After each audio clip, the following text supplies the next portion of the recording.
Baik, kita akan masuk poin ke-95 dalam pendidikan dan membentuk keluarga yang saleh.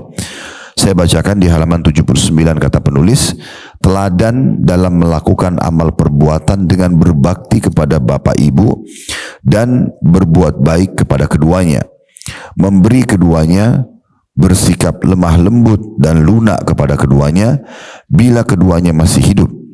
Karena hal ini melahirkan dampak positif dalam mendidik mereka. Poin ini memang terlihat sederhana, Bapak Ibu sekalian. Tapi kesempatan ini, pertemuan lengkap 1 jam kita akan bahasin. Karena memang salah satu program paling dasar dan harus betul-betul dihidupkan dalam rumah tangga adalah bakti pada kedua orang tua.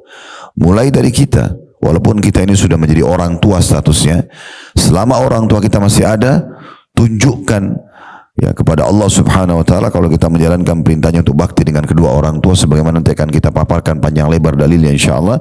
Dan anak-anak kita juga akan melihat itu. Oh, ternyata ibu ayah saya bakti sama orang tuanya ya, misal. Maka secara otomatis ya, saya pun, anak-anak itu akan mengatakan akan bakti kepada ibu dan bapak ya. Dan cukup banyak contoh-contoh pernah terjadi di Saudi begitu. Orang tua justru yang kasar dengan orang tuanya malah dibalas dengan anak-anaknya juga yang kasar pada mereka. Jadi cukup banyak contoh berhubungan dengan masalah hal ini tentunya. Dan ini sejalan dengan sabda Nabi Muhammad SAW, baktilah dengan kedua orang tua kalian, maka Allah akan memberikan kalian anak-anak yang berbakti dengan kalian. Jadi memang ada unsur efek itu, ya, ada unsur efek itu yang harus kita betul-betul jaga. Tentu berbakti pada orang tua bisa kita raih maksimal di saat keduanya hidup, dan kita bisa meraih ya di level keduanya di bawah daripada maksimal semasa itu setelah mereka meninggal. Bakti pada orang tua semasa hidup luas sekali.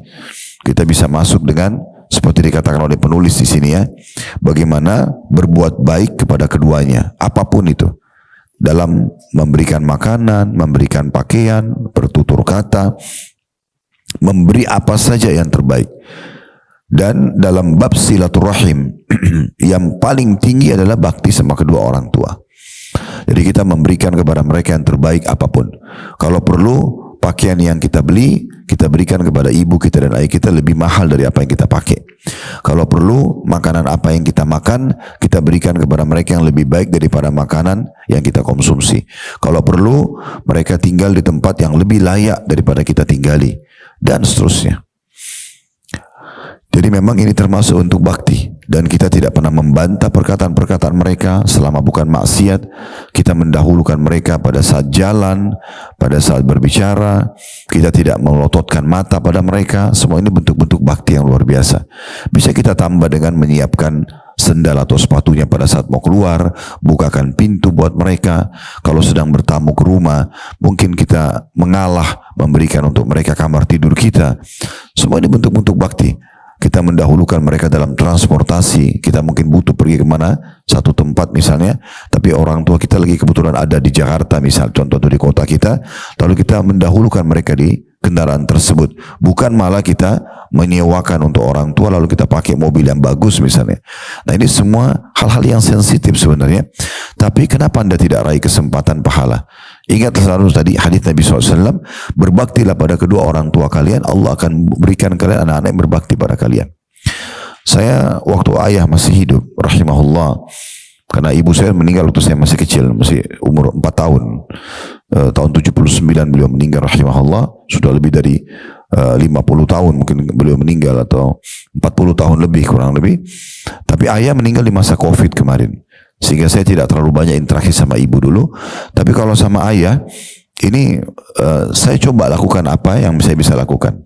Ini bukan dalam bab riya sama sekali, tapi berbagi.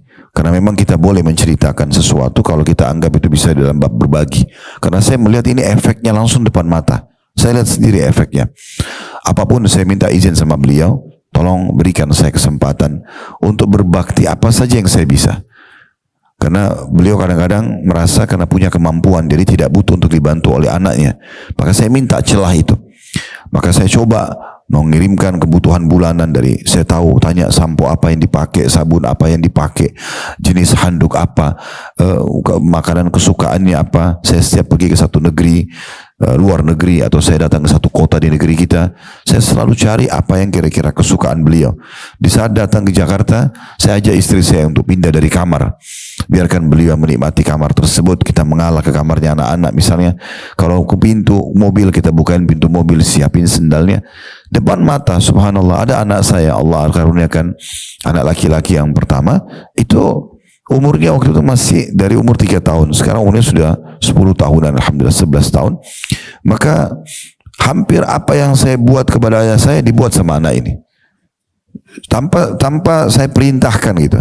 Karena dia lihat pada saat mau minum ayah saya ambilin, maka dia pun melihat itu lalu mencontohnya tiba-tiba. Pada saat saya mau keluar, dia langsung mengambilin sepatu atau sendal saya disiapin. Pada saat mau naik mobil, walaupun dia masih kecil, dia berusaha untuk menjamah pintu untuk membukain buat saya. Apa saja yang kita contohkan kepada orang tua, betul-betul hadis Nabi ini terpraktekkan, betul-betul terbukti. Allah buat anak-anak kita melakukan hal yang sama. Sebaliknya, kalau kita justru durhaka pada orang tua, membiarkan mereka, membengkalikan mereka. Berapa banyak anak-anak yang dia nikmati pakaiannya, dia nikmati makanannya, minumannya, kendaraannya, sementara orang tuanya menderita di kampung sana, atau di kota lain, atau di negeri lain. Tidak pernah ditelepon, tidak pernah ditanya kabarnya. Begitu gembiranya orang tuanya kalau dia telepon, sekali aja sudah luar biasa. Tapi kalau dia ngobrol sama temannya berjam-jam bisa.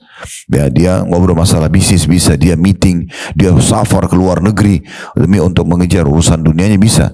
Tetapi kalau dia meluangkan waktu buat kedua orang tuanya, dia tidak mau. Nah, ini berbahaya sekali. Ya. Oleh karena itu ada satu orang syekh di Saudi, menarik sekali, dia online di TV nasional di sana, bahas tentang masalah tanya jawab. Kemudian ada satu anak yang mengatakan, ada ibu saya izin untuk ke rumah saya, tapi istri saya tidak suka kalau ibu saya datang. Maka saya tidak mengizinkan ibu saya dulu untuk datang ke rumah saya. Bagaimana menurut Anda? Tiba-tiba syekhnya menangis pada saat itu, karena mendengar ucapan anak ini. Dia sebagai anak, dia tidak mau terima ibunya datang ke rumahnya hanya karena istrinya tidak suka. Maka dia mengatakan, yang pertama saya sarankan jangan pernah kau membahasakan ke ibumu kalau itu rumahmu. Tapi kamu dan rumahmu adalah milik ibumu. Tidak mungkin kamu lahir di muka bumi kalau bukan karena ibumu. Sambil syekhnya menangis, risau-risau menyampaikan masalah itu. Dan yang kedua, tidak ada namanya mantan ibu, mantan ayah, walaupun mereka jahat. Tapi pasangan hidup, istri, suami, bisa saja bercerai dan jadi mantan suami atau mantan istri. Bagaimana bisa dipertemukan posisi antara ibu dengan istri? Itu nggak mungkin.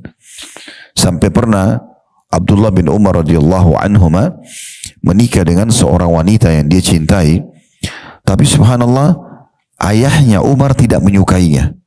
Umar bin Khattab tidak suka wanita tersebut karena melihat Abdullah bin Umar setelah nikah sama wanita ini kualitas ibadahnya sedikit berkurang, enggak segiat sebelumnya. Maka Umar mengatakan, ceraikan istrimu. Abdullah bin Umar mengatakan, saya pun waktu itu tidak ingin menceraikannya. Maka saya bertanya dulu kepada Nabi Muhammad SAW.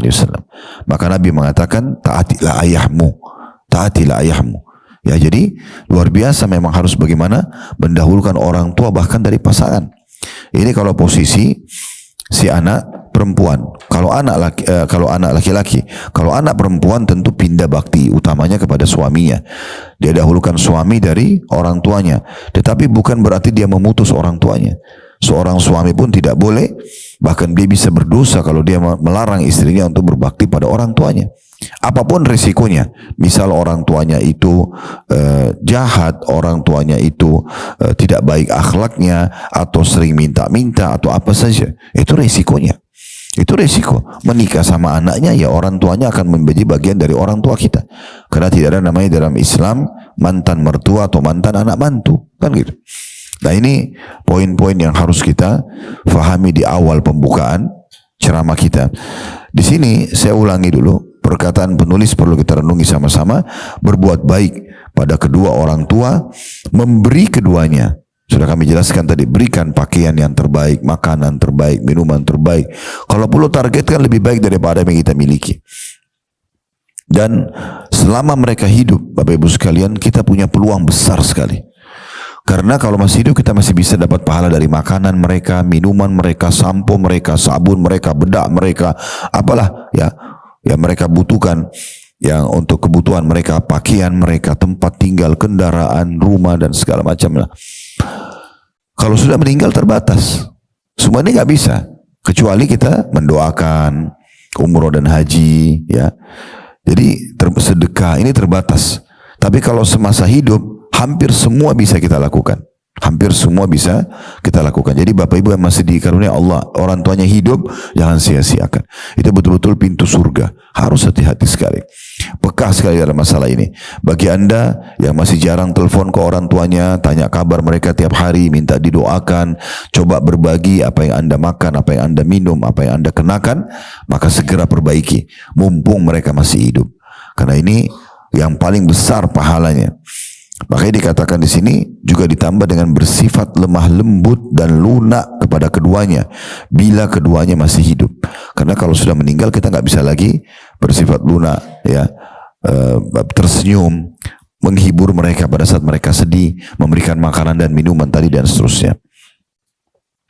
Dan ini dikatakan akan melahirkan dampak efek ya positif buat diri kita secara keimanan dan juga pahala, serta juga akan memberikan dampak yang baik kepada anak-anak yang akan kita didik nanti.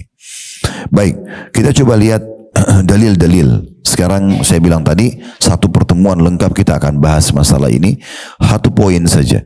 Karena pintu bakti sama orang tuanya nggak bisa dianggap lalai atau nggak bisa dianggap biasa. Harus betul-betul peduli sekali ya berhubungan dengan masalah ini.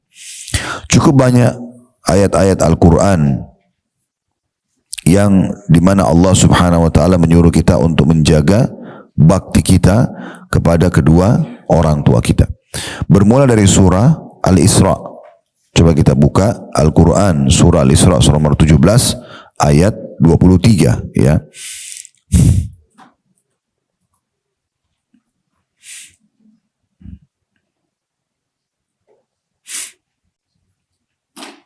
Saya akan bacakan kalau sudah buka. Ini ayat yang paling dahsyat sekali berhubungan dengan masalah hak kedua orang tua. Allah berfirman di ayat 23, "Wa qadha rabbuka alla ta'budu illa iyyahu wa bil walidaini ihsana. Imma yablughanna 'indaka al-kibara ahaduhuma aw kilahuma fala taqul lahumā uffin wa la tanharhumā wa qul lahumā qawlan karīmā." Dan Tuhanmu telah memerintahkan supaya kamu jangan menyembah selain Dia. Tidak boleh syirik. Ini dosa yang paling besar. Setelah dosa syirik langsung masuk kepada bakti kepada kedua orang tua. Dan hendaklah kamu berbuat baik pada ibu bapakmu dengan sebaik-baiknya. Makna sebaik-baiknya, dahulukan mereka dari dirimu sendiri. Salah satu maknanya itu. Tadi sudah kami singgung, usahakan kita bisa memberikan kepada mereka minimal setara dengan apa yang kita nikmati atau mungkin lebih. Itu puncak daripada bakti kita. Kalau kita tidak mampu, tentunya tidak ada beban dalam syariat berhubungan dengan masalah ketidakmampuan tersebut. Dikatakan di sini, jika salah satu bentuk sebaik-baik itu adalah jika salah seorang di antara keduanya atau kedua-duanya sampai berumur lanjut dalam pemeliharaanmu. Pemeliharaan bisa bermakna kita tinggal bersama atau kita menjangkau mereka. Kita berada satu kota, walaupun beda kota misalnya, tapi kita bisa menjangkau, bisa connect, bisa silaturahim dengan mereka. Ya. Maka jangan sekali-kali kamu mengatakan kepada keduanya perkataan ibu ini, ayah ini. Ditelepon oleh ibunya atau ayahnya, ayah sama ibu nggak tahu saya lagi meeting, saya lagi sibuk, nanti saya kontak lagi. Padahal belum tentu dilakukan itu kalau teman-temannya yang kontak kepada dia. Ya. Maka jangan pernah mengatakan kata-kata kata ulama tafsir, ini adalah perkataan yang paling sederhana. Penolakan yang paling standar gitu ya.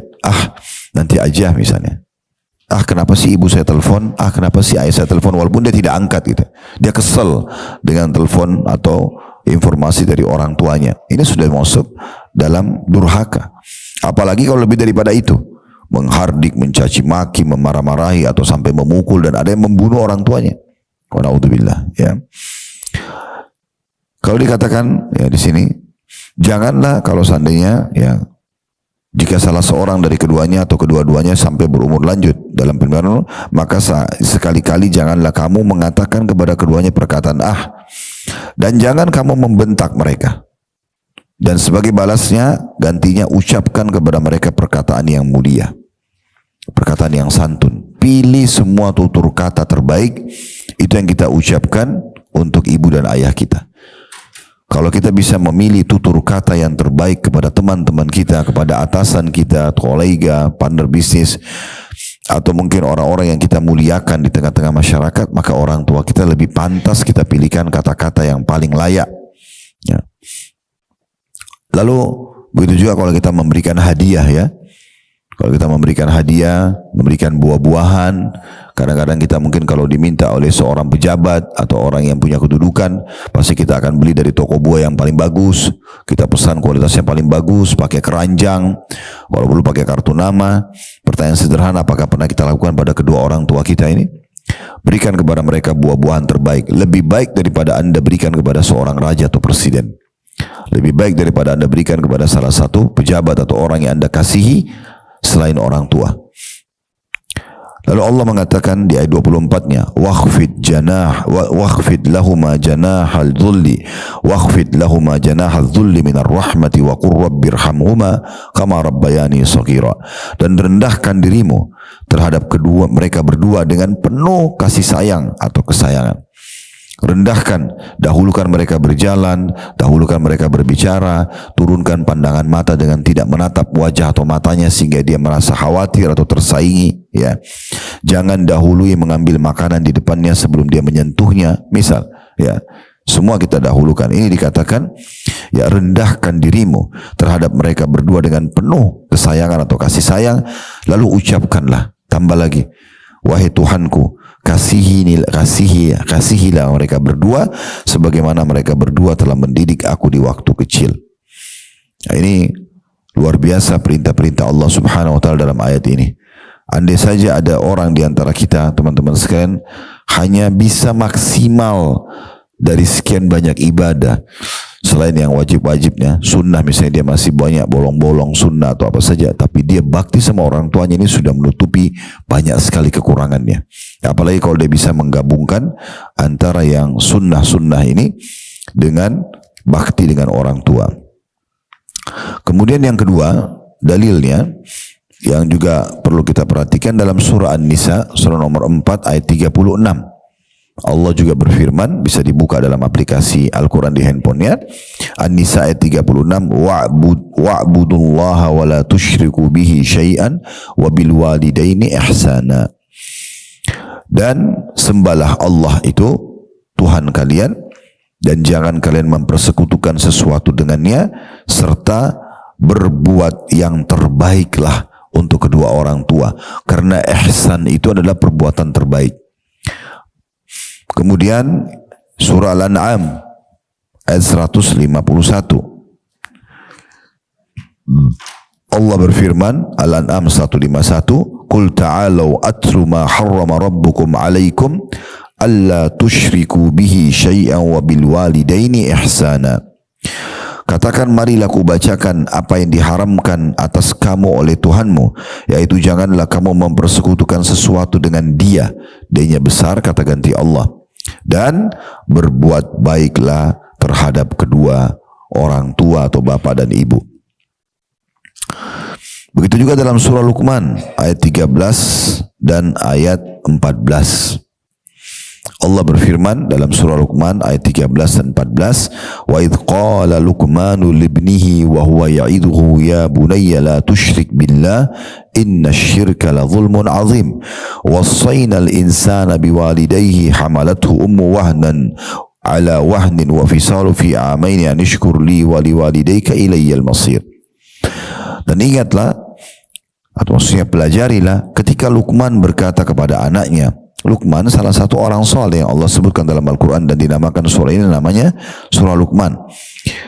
Ingatlah ketika Luqman berkata kepada anaknya di waktu ia memberi pelajaran kepada anak itu, hai anakku, janganlah kamu mempersekutukan Allah. Sesungguhnya mempersekutukan Allah adalah benar-benar kezaliman yang besar, dosa yang paling besar. Dan kami perintahkan kepada manusia berbuat baik kepada dua orang ibu bapa. Ibunya telah mengandungnya dalam keadaan lemah yang bertambah lemah dan menyapinya dalam 2 tahun. Bersyukurlah kepadaku dan kepada dua orang ibu bapakmu, hanya kepada akulah kembalimu. Di sini kita lihat bagaimana Allah Subhanahu wa taala memerintahkan setelah melalui lisannya Luqman, setelah berbakti dan menyembah kepada Allah dan tidak mempersekutukan satu dengannya, maka berbuat baik kepada ibu bapak. Di sini didahulukan ibu, disebutkan karena mengandungnya selama 9 bulan atau dalam keadaan lemah dan juga menyapinya dalam 2 tahun. Kemudian surah Al-Ahqaf ayat 15. Al-Ahqaf ayat 15 juga masih masalah bakti kepada kedua orang tua. Allah Subhanahu wa taala berfirman, "Wassaynal insana biwalidayhi ihsana, hamalathu ummuhu kurhan wa wada'athu kurha wa hamluhu wa fisaluhu 30 syahra hatta idza balaga ashuddahu wa balaga 40 sanatan qala rabbi auzi'ni an ashkura ni'mataka allati an'amta alayya wa ala walidayya wa an a'mala salihan tardah wa aslih li fi dhurriyyati inni tubtu ilaika wa inni minal muslimin." Kami perintahkan kepada manusia supaya berbuat baik maksimal kepada ibu bapaknya atau kedua orang tuanya. Ibunya mengandungnya dengan susah payah dan melahirkannya dengan susah payah pula. Mengandungnya sampai menyapinya adalah 30 bulan. Sehingga apabila dia telah dewasa, sang anak ini ini dianjurkan membaca doa ini, dan umurnya sudah sampai 40 tahun. Dia disarankan berdoa, "Ya Tuhanku, tunjukilah aku untuk mensyukuri nikmat Engkau yang telah Engkau berikan kepadaku dan kepada ibu bapakku, dan supaya aku dapat berbuat amal yang soleh yang Engkau ridhai. Berilah kebaikan kepadaku dengan memberi kebaikan kepada anak cucuku. Sesungguhnya aku bertaubat kepada Engkau dan sesungguhnya aku termasuk orang-orang yang berserah diri." Saksi bahasan kita adalah yang awal sekali disebutkan dalam potongan ayat ini agar berbakti kepada kedua orang tua. Jadi sangat luar biasa bagaimana perintah-perintah Allah Subhanahu wa taala. Kita juga lihat bagaimana Allah menggambarkan nabi-nabinya, di antaranya Nabi Yahya yang Allah karuniakan untuk ayahnya Nabi Zakaria, sementara memang ini anak pilihan. Nabi Yahya ini anak yang Allah lahirkan dari seorang wanita, istrinya Nabi Zakaria yang mandul. Umurnya sudah sangat tua, mencapai 90 tahun. Lalu hamil dan lahir Yahya, plus Allah berikan nama Yahya dari sisinya, Allah nobatkan menjadi nabi, orang soleh sekali. Salah satu cirinya yang disebutkan Nabi ini, Nabi Yahya dalam Al-Quran,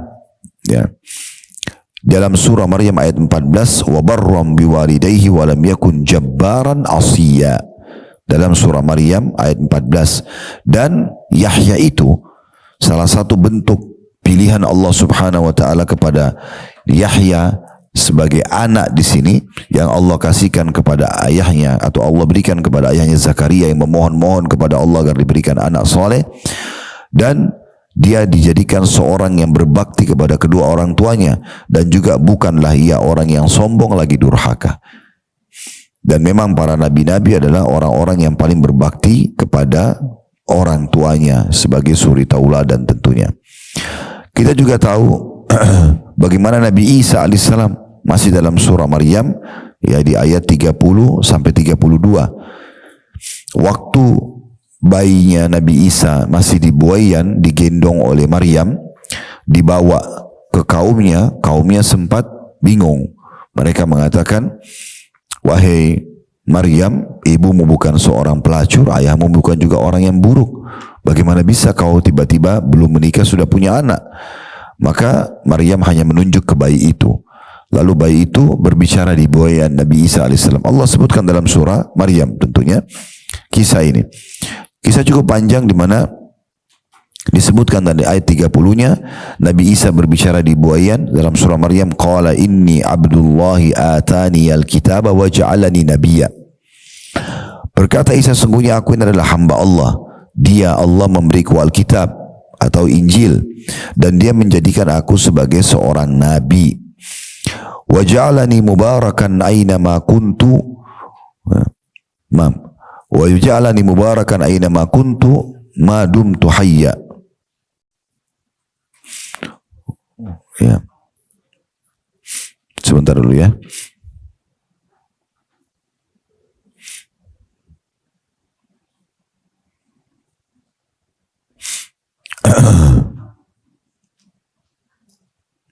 Ya, di situ lanjutannya wa ausani bis shalah itu ya.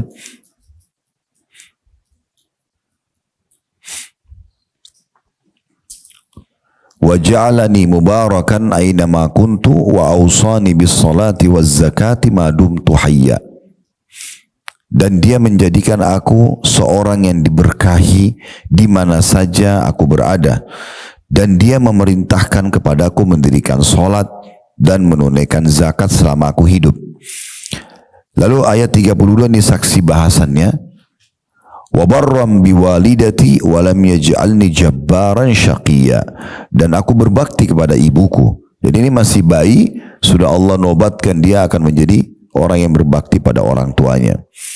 Dan aku berbakti pada ibuku, dan dia tidak menjadikan aku seorang yang sombong lagi celaka.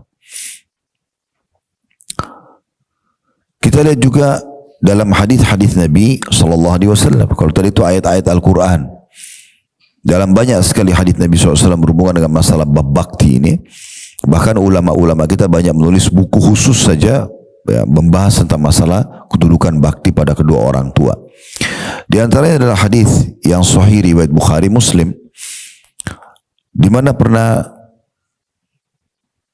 seorang sahabat bernama Abdullah bin Mas'ud radhiyallahu anhu bertanya, mengatakan begini, sa'altu an-nabiy sallallahu alaihi wasallam ayyul amali ahabbu ila Allah.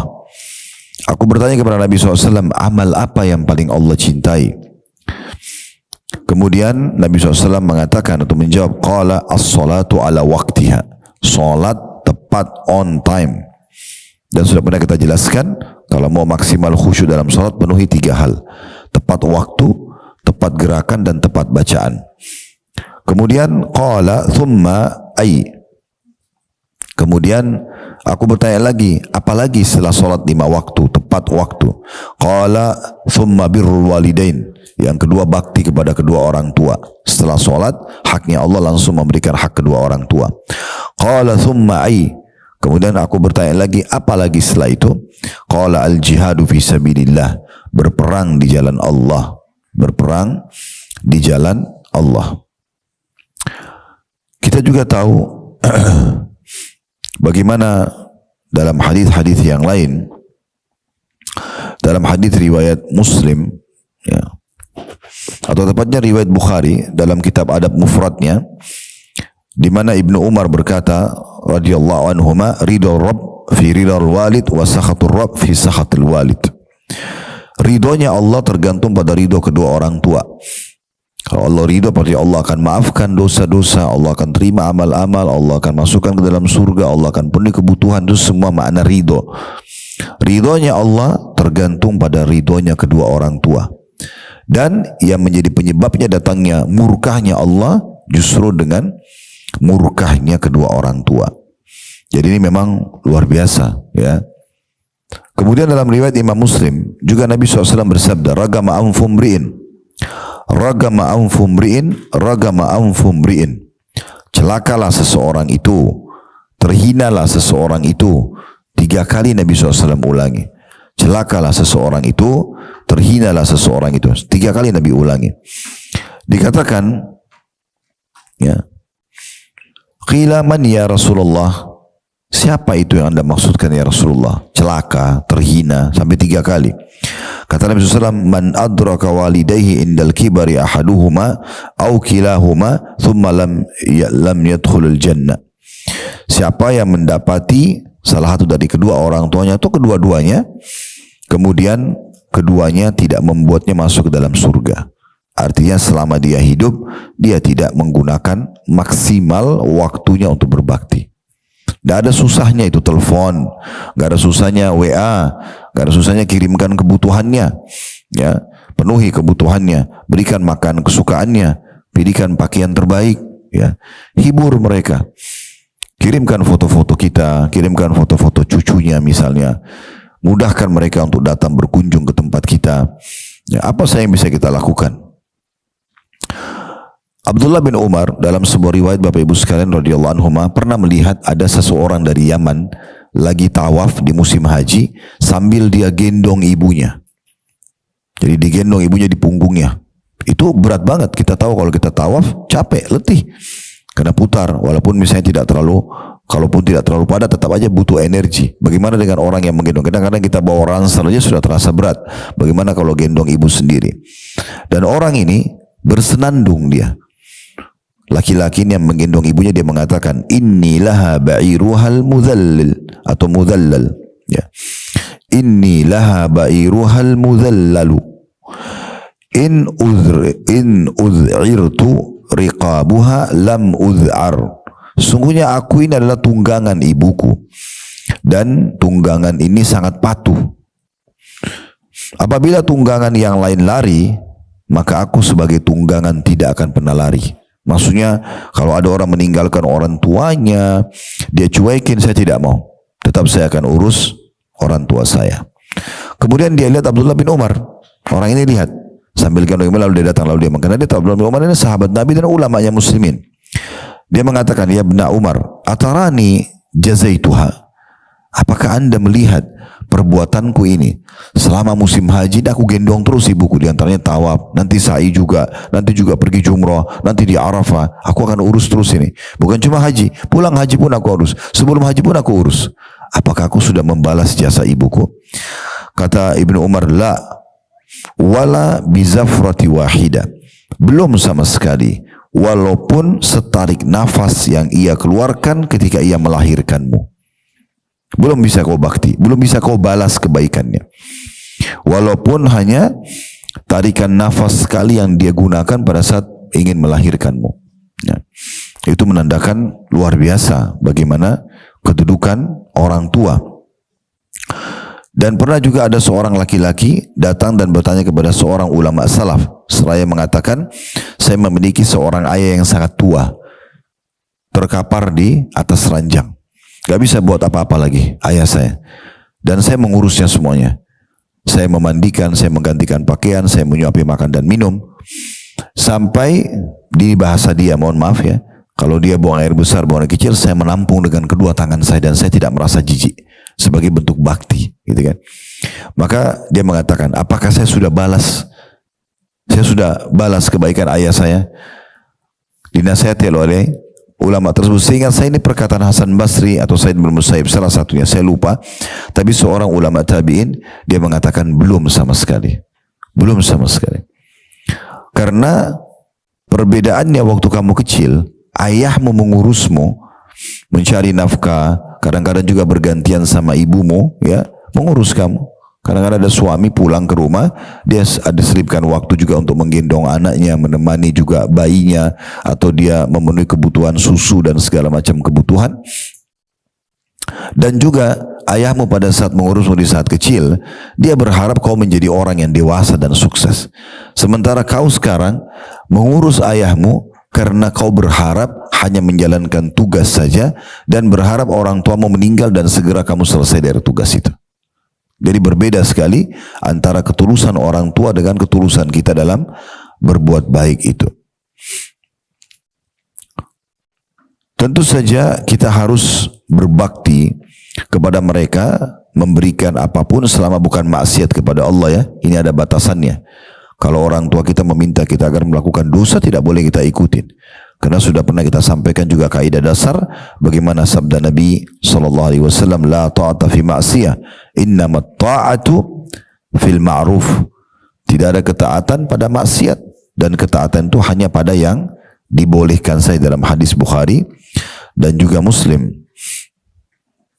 Dalam riwayat Imam Ahmad, dan ini dihasankan oleh para ulama hadis riwayatnya, kata Nabi SAW, ati abaka madama hayyan wala ta'sih. Selalulah bakti pada ayahmu atau orang tua, maksudnya di sini adalah selama dia hidup dan selama tidak diperintahkan untuk bermaksiat.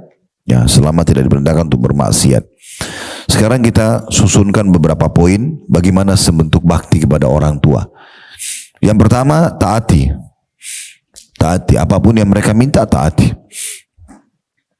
Ya, dan ini yang tadi dalil-dalilnya semua ayat Al-Quran tadi yang memerintahkan kita untuk bakti, semua hadis yang memerintahkan kita untuk bakti, ini semua dalilnya masuk di poin mentaati. Tapi kaidahnya tadi sudah kita sampaikan, hadis Bukhari Muslim, la ta'ata fi ma'siyah, innamat ta'atu fil ma'ruf. Tidak boleh ada ketaatan dalam maksiat, ya. Ketaatan hanya pada yang ma'ruf, yang dibolehkan, ya. Maka ini yang pertama, mentaati mereka, jadi mendahulukan mereka dalam segala hal. Maaf, mentaati ya.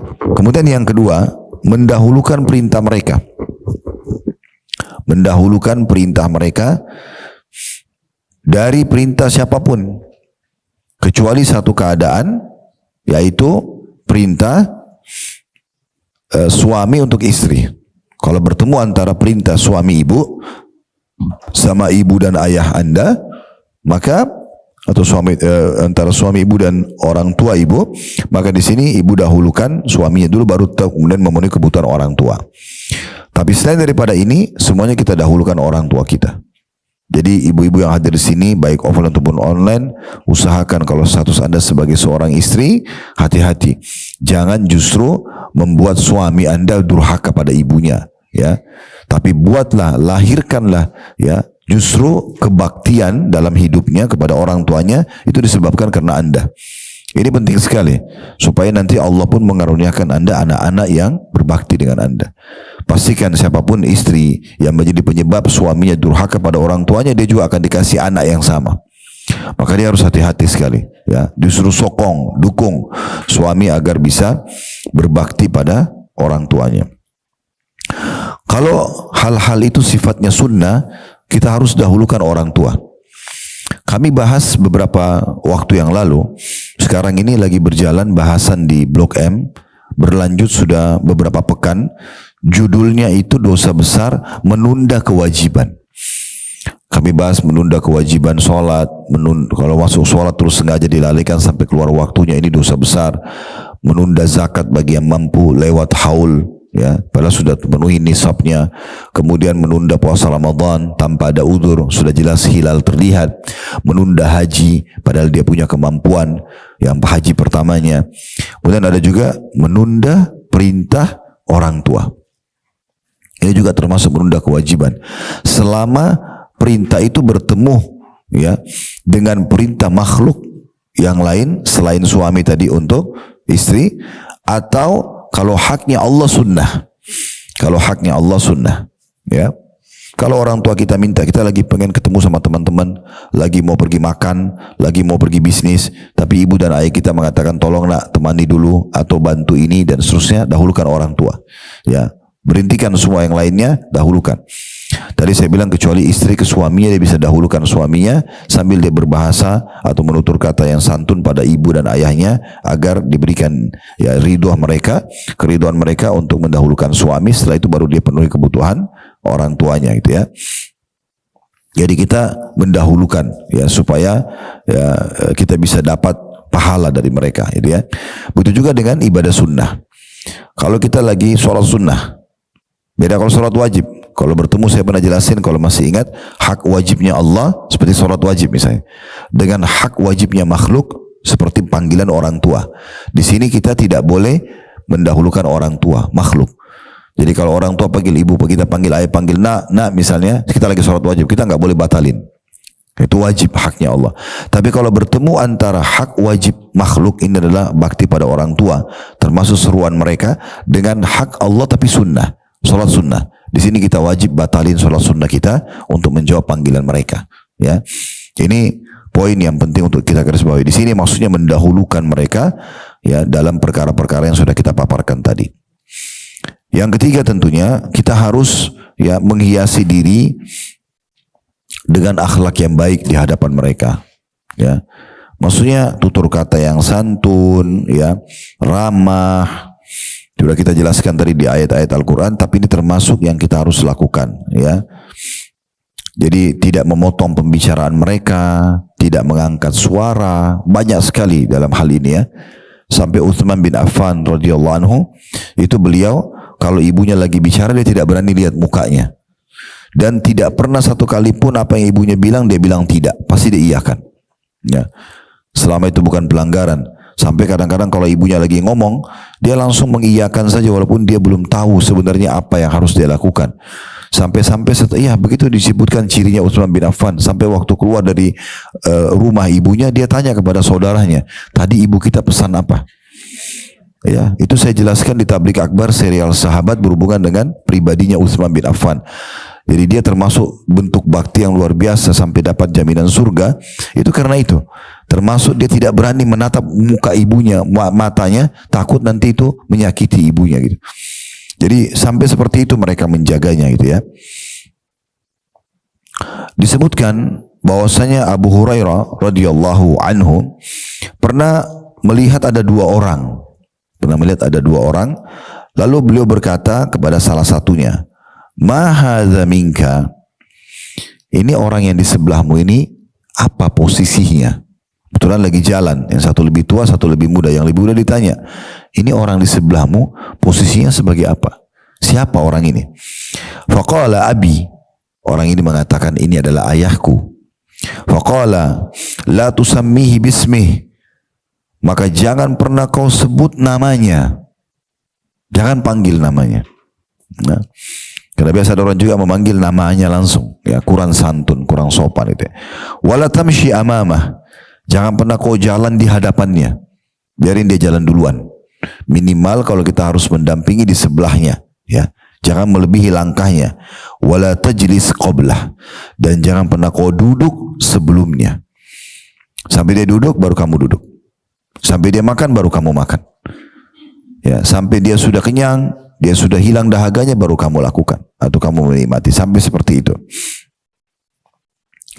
Dan disebutkan Ibnu Umar radhiyallahu anhu juga pernah bertanya,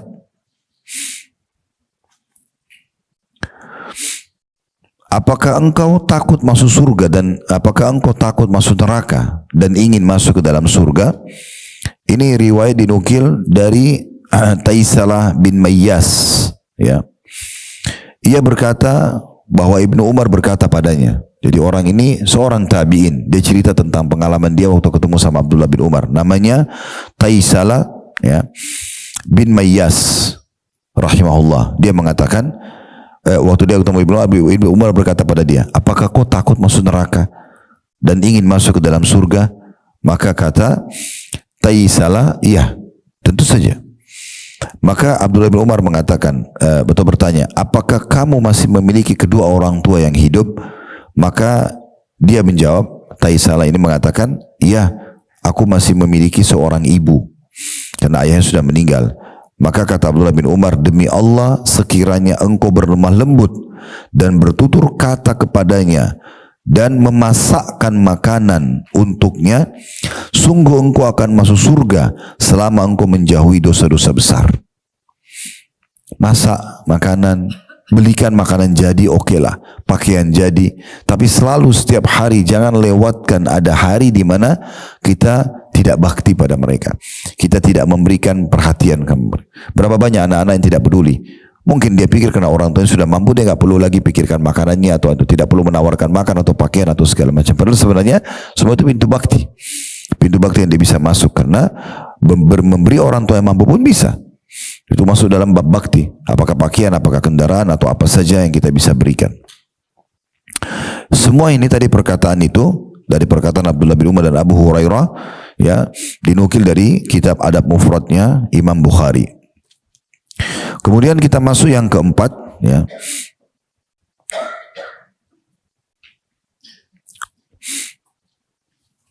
Ini sebenarnya sudah disinggung tadi ya, tapi kita berikan poin sendiri juga tidak masalah. Memenuhi kebutuhan. Memenuhi kebutuhan. Jadi memenuhi kebutuhan ini, kalau tadi kita kan memberi walaupun dia tidak butuh ya. Tapi di sini masuk kepada kebutuhan, lebih kepada itu. Ini masuk bab bakti sendiri. Seperti misalnya kalau dia membahasakan, ada yang dia butuhkan. Atau misalnya kita tahu orang tua kita sebenarnya butuh, tapi dia nggak mau bebankan anaknya. Apakah biaya pengobatan? Apakah dia ingin ketemu sama teman-temannya? Apakah dia lagi ingin ketemu sama kerabatnya? Misalnya, dia ingin datang ke satu negeri, ke satu kota. Nah, semua itu memenuhi kebutuhan. Lebih ke situ penjelasan masalah poin ini, gitu ya. Bagaimana kita memenuhi kebutuhan-kebutuhannya. Ini poin yang keberapa? Yang keempat, ya. Kemudian yang kelima adalah selalu memasukkan kegembiraan dalam hatinya. Menghibur, ya lebih tepatnya. Hibur ini bab bakti sendiri. Menghibur itu bisa dengan tadi yang kita sempat singgung di awal-awal, telepon, tanya kabar, atau kita kirimkan cuplikan apa yang menghibur beliau gitu ya. Itu yang menyenangkan hatinya. Baik di masa dia masih muda, sehat, ataupun dia sudah tua.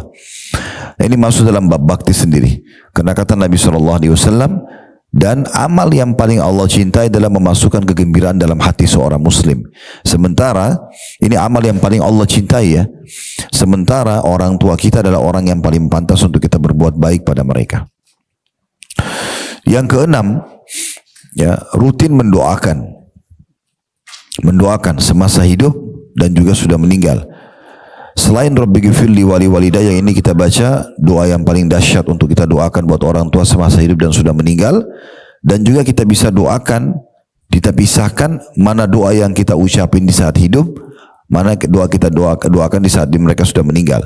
Di saat hidup misalnya kita doakan agar disehatkan badannya, dipanjangkan umurnya, diberikan hidayah. Semua ini doa-doa yang kita bisa sampaikan di masa hidup. Karena memohon hidayah buat orang tua sudah meninggal sudah tidak bisa. Atau memohon dipanjangkan umur atau diberikan kesehatan sudah nggak bisa bagi orang tua yang sudah meninggal. Maka ini doa khusus kita tambahkan selain Rabbighfirli wali walidayya, doakan agar dipanjangkan umurnya, disembuhkan penyakitnya dan segala macam hal. Ada juga doa khusus sudah meninggal. Yang paling baik setelah orang tua meninggal adalah bagaimana kita mendoakan pengampunan dosa. Ya. Selain Rabbighfirli walidayya, kita juga mengatakan dalam bahasa Indonesia, ya Allah ampunilah kalau memang ibu dan ayahku ini punya dosa yang aku ketahui atau aku tidak ketahui, ya. Jadi ampuni dosa-dosanya, luaskan lapangkan kuburannya, ya, jadikan temannya di kuburan adalah amal solehnya, beratkan timbangan amalnya pada hari kiamat, masukkan surga tanpa hisab, segala macam hal yang berhubungan yang dibaca atau diucapkan setelah mereka meninggal, dunia. Nah, ini termasuk yang kita rutinkan, ya. Kemudian selanjutnya yang ini kalau sudah meninggal ya, kita masukkan di poin yang sama aja. Ini poin ke-7 tadi ya. Kita mendoakan ya. Kita bagi kalau dia masih hidup dan sudah meninggal. Ada doa yang kita ucapkan pada saat dia masih hidup, ada doa yang kita ucapkan pada saat sudah meninggal. Masih bisa kita tambahkan di poin yang sama ini adalah kalau dia sudah meninggal, kita bersedekah untuknya, haji dan umroh untuknya. Saya sudah pernah sampaikan Bapak Ibu sekalian, usahakan mulai sekarang setiap kita transfer uang sedekah, bantu orang, niatkan ini untuk saya dan kedua orang tua saya. Selalu begitu. Sehingga dapat pahala sedekah, dapat juga pahala bakti. Baik orang tua kita masih hidup atau sudah meninggal. Kemudian haji dan umroh. Ini haji setahun sekali. Selama Allah berikan Anda peluang, ada rezeki, hajikan mereka. Ya, walaupun sudah pernah haji, bisa dibadal hajikan. Berikan, dititipkan pada travel untuk hajikannya buat ibu saya, buat ayah saya. Jadikan program rutin setiap tahun. Kalau boleh selama kita hidup 50 tahun, 60 tahun, 60 tahun pun berarti 60 kali kita hajikan buat orang tua kita, nggak masalah. Ya.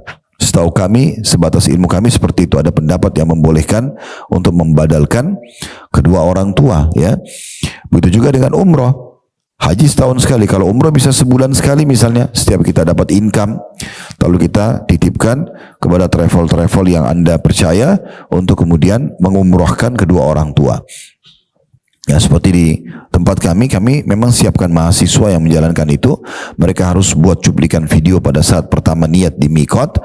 Mereka harus buat cuplikan pada saat tawaf kalau umrah ya, pada saat sa'i dan terakhir tahallul, sambil memegang kertas dan menyebutkan nama orang yang diumrohkan atau dihajikan gitu ya. Kalau haji ditambah dia hadir di Arafah, dia hadir di Muzdalifah, dia hadir di Jumrah, di Mina dan seterusnya, satu rangkaian, lalu kemudian nanti akan kami berikan sertifikat. Tapi itu tentu Bapak Ibu bisa ke travel manapun ada percaya, tapi ini salah satu bentuk bakti. Karena ini akan sampai pahalanya kepada mereka. Itu tadi yang ketujuh ya. Betul. Kemudian yang kedelapan adalah melanjutkan hubungan dengan orang-orang yang terdekat dengannya. Baik itu punya hubungan kekerabatan atau tidak. Pernah saya jelaskan, kalau Bapak Ibu masih ingat, bahwasanya yang terdekat bakti kita pada ayah kalau ayah meninggal adalah saudaranya ayah, paman dari ayah. Saya yakin Anda masih ingat dulu ya, kita pernah tulis itu. Julukan atau panggilan dalam bahasa Arab untuk saudara ayah, am. Ain sama mim. Biasanya kalau kita mau nisbatkan pamanku, maka ditambah sama ya. Dan diganti mimnya jadi kasrah, ammi ya. Pamanku. Ini maksudnya dari ayah. Tidak ada salahnya mulai sekarang Anda terapkan, saudara-saudara suami Anda bilang sama anak-anak, panggil mereka ammi. Misalnya namanya Ahmad, Yusuf, Ami Ahmad, Ami Yusuf, supaya jelas perbedaannya. Karena paman dari ibu, saudaranya ibu, bahasa Arabnya khal. Kha sama lam itu ya. Khal. Kha alif baru lam ya, khal. Beda ini. Ini paman. Tapi kalau ayah meninggal, yang kita dahulukan adalah am, saudaranya ayah. Walaupun khal juga termasuk punya hak bakti kita itu ya, tetapi kita dahulukan paman ini. Kalau biasanya kalau yang saudara ibu, kalau dibilang pamanku dari ibu, khali. Jadi misalnya ibu di sini yang hadir offline ataupun online punya adik, misal adik Anda laki-laki namanya Ahmad misalnya, anak-anak suruh panggil khal Ahmad misalnya, dibiasakan begitu supaya dia tahu, oh ini saudaranya ibu, ini saudaranya ayah gitu ya. Karena dalam bab bakti itu adalah ayah, paman dari ayah yang kita dahulukan. Sebagaimana dinukil riwayat bahwasanya Ali bin Abi Thalib radhiyallahu anhu sering kali duduk di pangkuannya atau di dekat paha pamannya Abbas sambil mengatakan, wahai paman, ridholah kepadaku karena ini pengganti ayahnya, pengganti Abu Thalib. Karena Abbas masih hidup ya setelah Abu Thalib meninggal jauh waktunya. Nah sementara kalau yang terdekat dengan ibu kita adalah saudarinya ibu. Kalau saudarinya ayah, biasa kita panggil juga tante. Kalau laki-laki tadi am ya. Kalau perempuan ammatun, ain mim ta. Kalau tanteku kita bilang gitu ammati. Misal contoh, Anda punya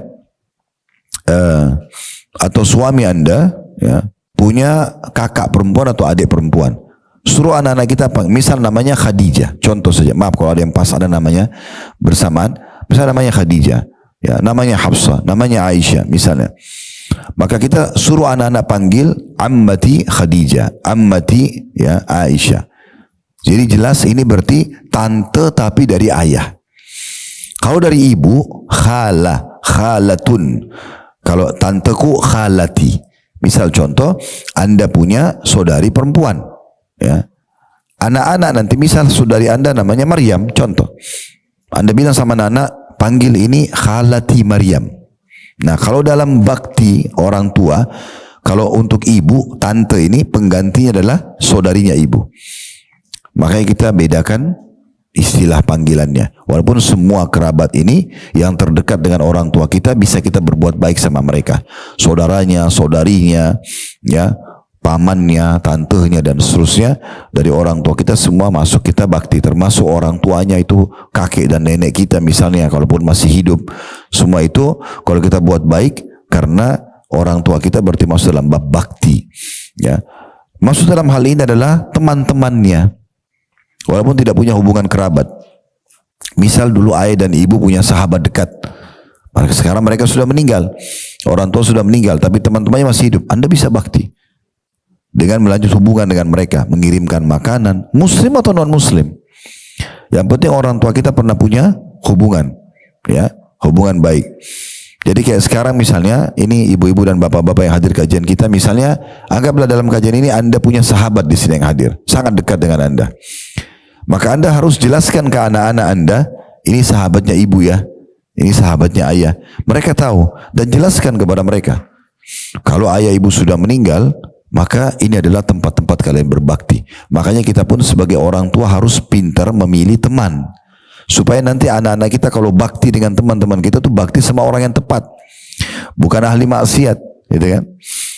Dan kalaupun misalnya kita tidak tahu apakah memang teman ayah atau ibu kita ini baik atau tidak, ya kita lakukan apa yang boleh dalam agama. Seperti kita tegur sapa, Assalamualaikum misalnya, kita mengirimkan hadiah sebagai bentuk bakti pada orang tua kita gitu ya. Bahkan Abdullah bin Umar jauh lebih daripada itu Bapak Ibu sekalian. Pernah satu kali beliau menuju ke Mekah, lalu beliau menemukan ada satu laki-laki Badui kurang lebih seumur dengan Abdullah bin Umar atau lebih muda sedikit. Tapi Abdullah bin Umar menghormati dia, memberikan dia lagi naik tunggangan. Kalau kita sekarang mungkin naik motor atau mobil gitu ya, karena keledai yang lagi ditunggangi oleh Abdullah itu dipakai. Beliau turun dari keledainya, beliau lepas jubahnya yang dipakai, lalu beliau hadiahkan kepada seorang orang Badui. Tidak ada yang kenal orang ini. Maka kemudian orang-orang bertanya, siapa orang ini? Begitu luar biasa, Abdullah bin Umar ini sahabat Nabi dan ulamanya sahabat, ulamanya muslimin. Kok memuliakan orang ini? Kata Abdullah bin Umar, ayahnya orang ini dulu punya persahabatan dengan ayahku Umar. Jauh sekali kan gitu maksudnya. Ayahnya dia sahabatnya Umar. Tapi Abdullah bin Umar buat baik sama anaknya karena lihat ayahnya. Kalau tadi yang kita bahas kan kita berbuat baik dengan sahabat ayah kita. Sekarang sudah tidak ada sahabat ayah. Anaknya sahabatnya ayah itu dibakti, dibuat baik oleh Abdullah bin Umar untuk mengejar keutamaan itu. Jadi sangat luar biasa gitu. Oleh karena itu kita harus perhatikan baik-baik berhubungan dengan masalah ini tentunya ya.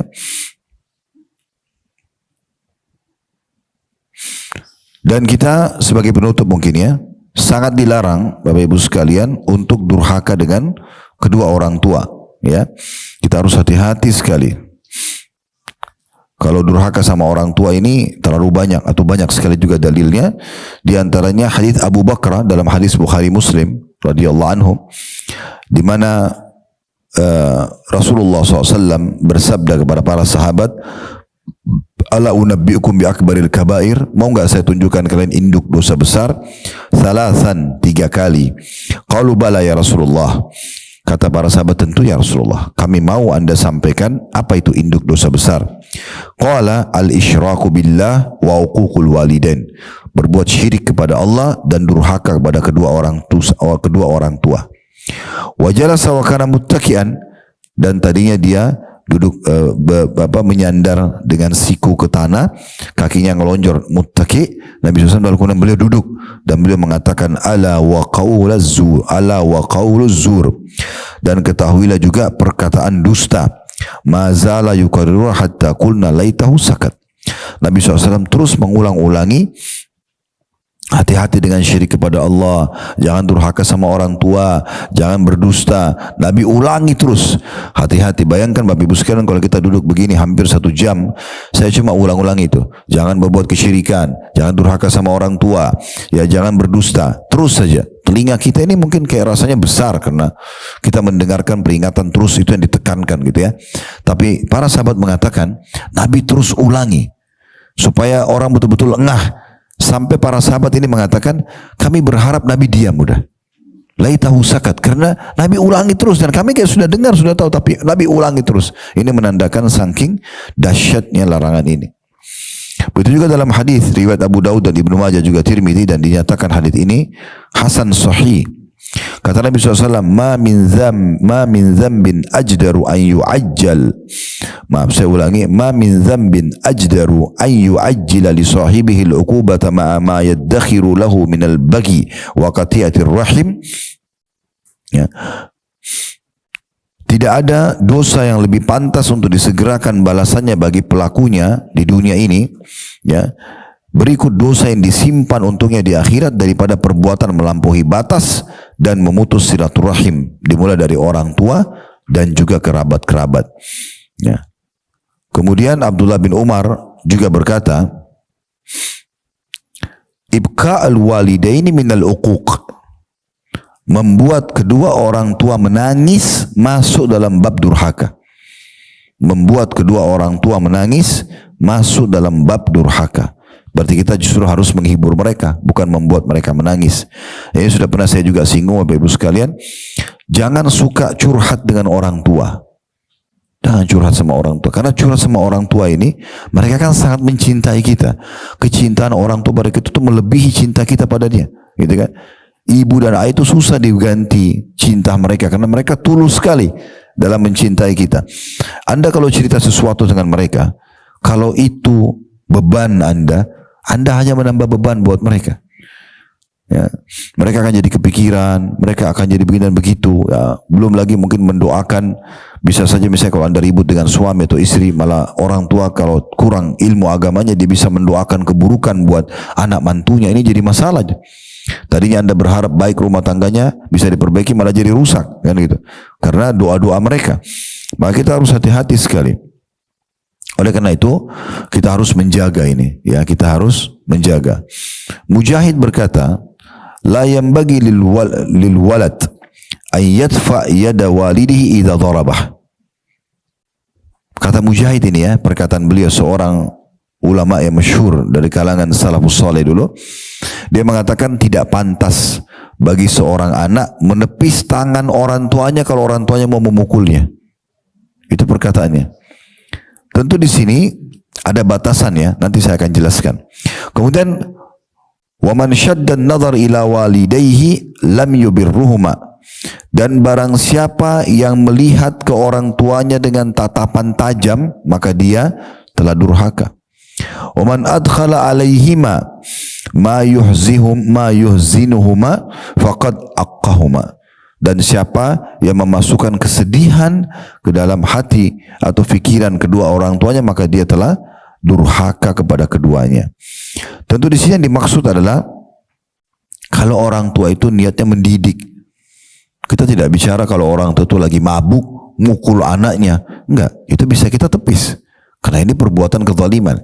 Tapi ada orang tua dia mau didik anaknya, dia mau berikan pendidikan, karena memang harus, karena anak-anak kan boleh dipukul, ya, kalau tidak mau dengar dalam pendidikan agama. Kata Nabi SAW, perintahkan anak kalian sholat di umur 7 tahun dan pukullah mereka di umur 10 tahun. Tapi pukullah memang yang tidak berbekas, gitu, ya. Tapi di sini sebenarnya Mujahid ingin lebih menekankan tentang masalah saking dahsyatnya bakti sama orang tua sampai pada level itu, gitu.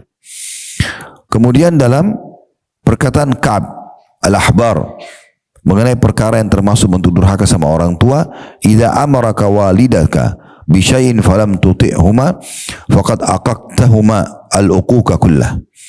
Kalau seandainya orang tuamu memerintahkanmu dalam satu perkara selain maksiat kepada Allah, selama kamu mampu, bukan dosa kepada Allah, namun engkau tidak mentaatinya atau menunda-nundanya, menunda-nunda saja, berarti engkau telah melakukan kedurhakaan yang sempurna. Sudah cukup itu dihitung durhaka yang dosanya sangat besar. Ya, apalagi kalau dicampur dengan berbagai macam hal. Oleh karena itu kita harus hati-hati sekali. Bagaimana dengan orang yang misalnya dikaruniai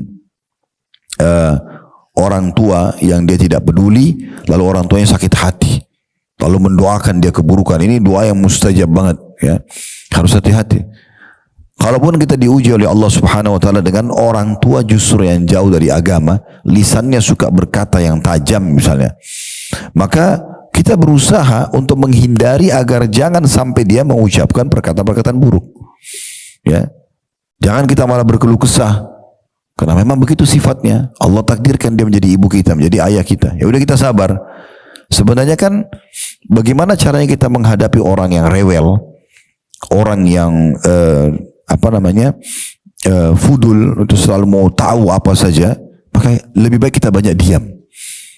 Ya begitu. Ibu lagi marah, ibu banyak ngomong, ayah juga begitu, kita diam saja. Jadi pendengar yang baik.